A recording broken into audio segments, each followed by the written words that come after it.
কবি মুস্তাহিদ ফারুকী ভাইকে অনুরোধ করব আসার জন্য।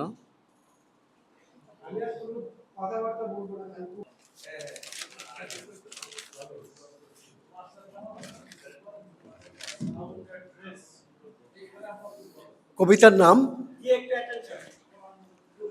আশহাদু আল্লাহ নামে নারা।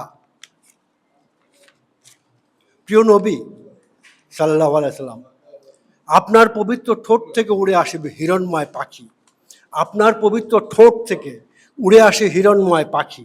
সে পাখি সোনার ডানা ছড়িয়েছে বেহেশতি বেহেশতি হরফে। আমি পথহারা, তার সহি মাখরাজ ফাসারা তাবিল যত্ন করে শিখতে পারি। তাই তাজা রক্ত আর শোকে আঁকা দুঃখী বর্ণায়নে জেনেছি হকের বাণী, সত্যবাদী কলবের মনোনীত দিন। ঐশী আশীর্বাদ আপনি নবী কোটি বিশ্বাসীর। মুসলিম বাংলা থেকে এ নাদান উম্মতের আসসালাম নিন। আপনার পায়ের নিরিখ উচ্চারিত শব্দের ধ্বনি ব্যঞ্জনা যবে থেকে শ্রুতিতে ধরেছি, জেনে গেছি শান্তি ও সাম্যের গূঢ় নির্দেশনা।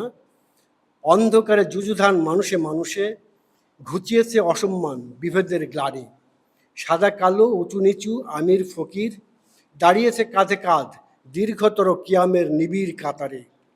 আমি তাই আপনার পূর্ণ নামে দরুদের নান্দনিক ক্যালিগ্রাফ আঁকতে আঁকতে নেশারুর মতো শূন্য আত্মহারা হই। জিকিরের দড়ি বেয়ে উঠে যেতে যেতে কি এক জাদুর বুর্দা উড়ে এসে আমাকে জড়ায়। মানুষের বেশ ছেড়ে মুহূর্তের মত্ততার ঝোঁকে আত্মারের ঊর্ধ্বগামী পাখি হয়ে যাই। শাহাদা আঙুল তুলে অবিকল পাখির ভাষায় আশহাদু আল্লাহ বলে অকস্মাৎ বিশ্বজুড়ে তীব্র শীষ মারি। ধন্যবাদ কবি মুস্তাহিদ ফারুকী ভাই।